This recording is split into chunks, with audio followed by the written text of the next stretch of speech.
Run! Run! Annabelle, run! The voice echoed through an endless hallway.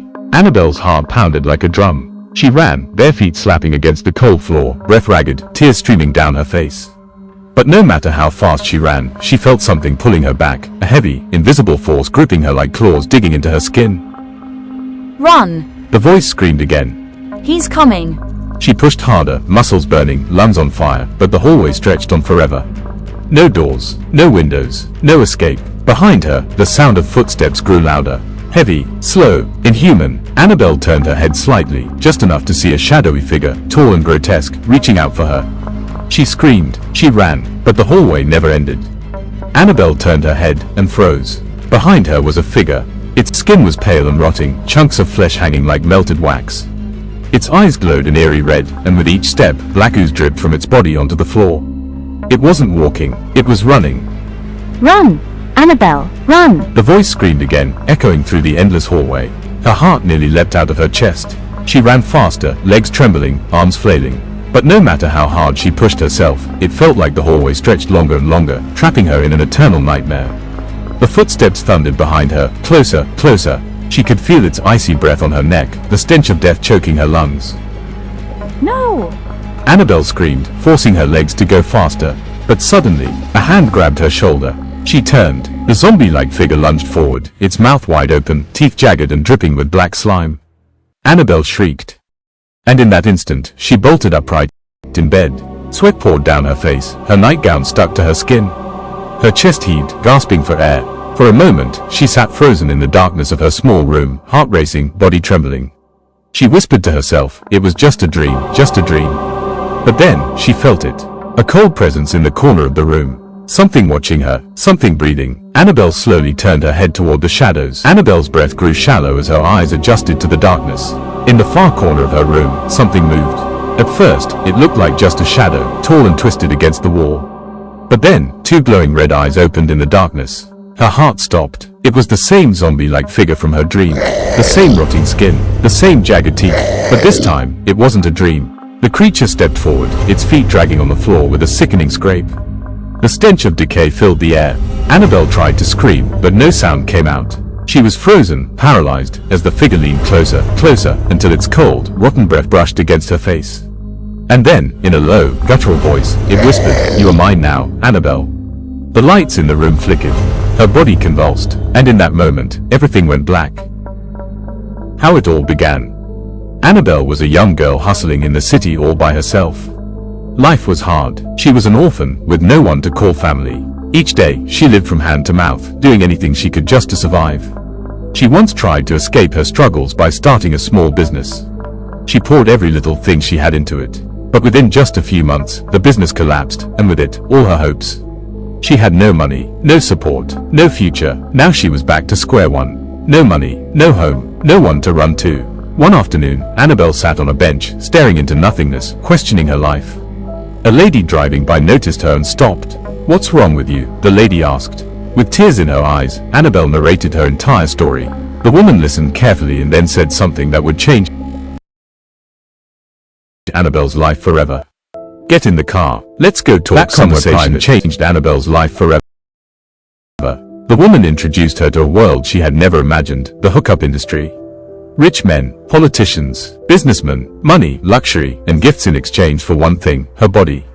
At first, Annabelle resisted. But soon, desperation won. That was how she began sleeping with men for money. Annabelle was chosen for a special client, a wealthy man who had just arrived from outside the country. When she entered his hotel room, she was stunned by its extravagance. Gold chandeliers, marble floors, fine wines, everything looked like a palace. The man welcomed her warmly. They ate, drank, and talked. He handed her his shisha pen, and soon, the alcohol and smoke clouded her senses. They talked, they laughed. For the first time in a long while, Annabelle felt like someone was actually listening to her. Days later, they met again. And then again. Slowly, a strange friendship began to form between them. But this man was different. He was gentle, caring, and very interested in her. He showed her the kind of attention she had longed for all her life. And eventually, he showed something more. Interest. Annabelle, lonely and broken, allowed herself to trust him. So when he finally invited her to his luxury hotel room, she felt nervous, but hopeful. She thought maybe this man could be the start of something new. In the heat of the night, she forgot her one rule, protection. And before long, she was in his arms, lost to the moment. By morning, the man was gone. On the bedside table, she found a note. I had an amazing time last night. Next to it, a check of $20,000. Annabelle was overjoyed. She had never held that much money in her hands before. She cashed it, gave her madam a cut, and hid the rest. In her mind, this was the beginning of her freedom, the chance to restart her business and live a better life. But what she didn't know was that she had opened a door to something far darker than poverty. A strange, mysterious world that will change everything forever. Strange things began happening after that night. When she walked on the street, she felt footsteps behind her. When she slept, she felt a heavy shadow pressing down on her chest, suffocating her. Every morning, she woke up drenched in sweat, gasping for breath. And then the dream started. An endless hallway, a voice screaming, "Run, Annabelle, run." Her legs moving as fast as they could, yet something pulled her back. And behind her, a zombie-like figure, rotting, terrifying, chasing her. No matter how fast she ran, the hallway never ended. She would wake up screaming, body trembling, heart racing, only to realize it was just a dream, or so she thought. Weeks passed. Annabelle's body began to waste away. Her appetite vanished. Her skin flaked. Her face was covered in acne. She was becoming unrecognizable, but worse than her health was the presence. At night, she wasn't alone. She could feel eyes on her. She could hear breathing in the dark. Shadows moved where no one stood. And then one night, it happened. Soon, Annabelle's nightmare wasn't just in her dreams, it began to show on her body. At first, it was little things. She couldn't eat. She lost her appetite. Sleep never refreshed her. She woke up weak and drained every morning. But then, it grew worse. Her face broke out in terrible, painful acne. Her once smooth skin began to peel and flake. Her body felt like it was rotting from the inside out. And the smell, it started faint, like something burning. But within days, Annabelle's entire body gave off a foul stench, like rotten eggs. Neighbors noticed. Strangers avoided her. Even people in the hookup industry who once praised her beauty wanted nothing to do with her. She couldn't even bathe without gagging from the smell that clung to her own skin. Her hair fell in clumps. Her clothes carried the odor no matter how much she washed them. Annabelle locked herself inside her room, devastated, crying endlessly. She was alone. She couldn't eat. She couldn't step outside. She couldn't even stand the reflection staring back at her in the mirror. The vibrant, beautiful young woman she once was had vanished. Now, she was just a shell, decaying, rejected, haunted. And deep in the silence of her room, when no one else was there, she could hear it. The heavy breathing, the dragging footsteps, the voice whispering in the dark, "You are mine, Annabelle." Annabelle had reached her breaking point. She could no longer eat. She could barely bathe. Her skin flaked, her face was scarred with terrible acne, and the foul smell of rotten eggs followed her everywhere she went. People avoided her. Even her madam, the very woman who brought her into the hookup business, refused to pick her calls. Annabelle was devastated, trapped, and alone. One night, after another terrifying dream of the zombie-like figure chasing her, she woke up screaming. Her body trembled, her sheets were drenched in sweat, and she whispered to herself, "I can't take this anymore." With the little strength she had left, Annabelle sought help. She first tried a hospital. The doctors ran tests, but nothing explained her condition. No medicine worked. No treatment helped. Desperate, she turned to the spiritual side. She went to a church for deliverance. The moment the pastor laid hands on her, she began to convulse violently. Her body shook, her voice changed into something deep and terrifying. And then it was revealed. The man she had met on Tinder, the one who seemed so kind, so generous, was not just an ordinary man.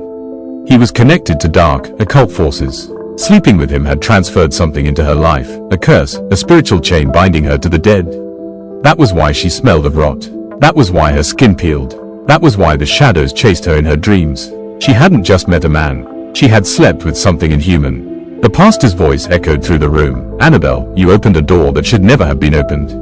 Until this covenant is broken, you will never be free." Tears streamed down Annabelle's face. She screamed, begged, and cried, but deep down she knew her life would never be the same again. And as the church prayed, the shadowy figure appeared once more, invisible to everyone but Annabelle. It leaned close to her ear, whispered with that same rotten breath, "You will never escape me." The pastor looked Annabelle in the eyes after the deliverance session. His face grew grim, his voice heavy. "Annabelle, this is no ordinary curse. The man you slept with is not alive. He has been dead for many years. What you were with was a ghost. His spirit has tied itself to your soul. That is why you are decaying, why you smell like the dead." Annabelle's heart dropped. She fell to the ground, weeping uncontrollably. "Is there no hope for me?" she begged. The pastor paused, then finally said, "There is one way. But it will not be easy. If you are ready, you must perform a ritual at midnight, at the grave of the man." The pastor explained the terrifying process. She would be taken fully naked to the graveyard at midnight, to stand on the very grave of the ghostly man. There, prayers would be made to break the covenant that bound her. But that wasn't all. She had to fetch sand from the grave, mix it with water, and apply it to her body, from head to toe.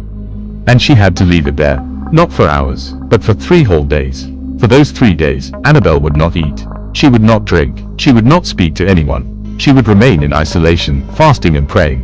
Only then, if she endured it all, could the curse be broken. Annabelle trembled as she listened. The thought of standing naked in a graveyard, in the dead of night, with the spirit of the man lurking nearby, chilled her to the bone. But she had no choice. If she refused, the curse would consume her until nothing remained. If she agreed, she would face death itself in hopes of freedom. That night, as the clock neared midnight, Annabelle stood at the edge of the graveyard, her body weak, her heart pounding. The shadows of the graves loomed around her, and in the distance, she thought she saw a figure, waiting. The ritual was about to begin. Will Annabelle survive this midnight curse-breaking ritual, or will the ghost claim her soul forever? Thanks for watching. Don't forget to like, subscribe, and share for part 2.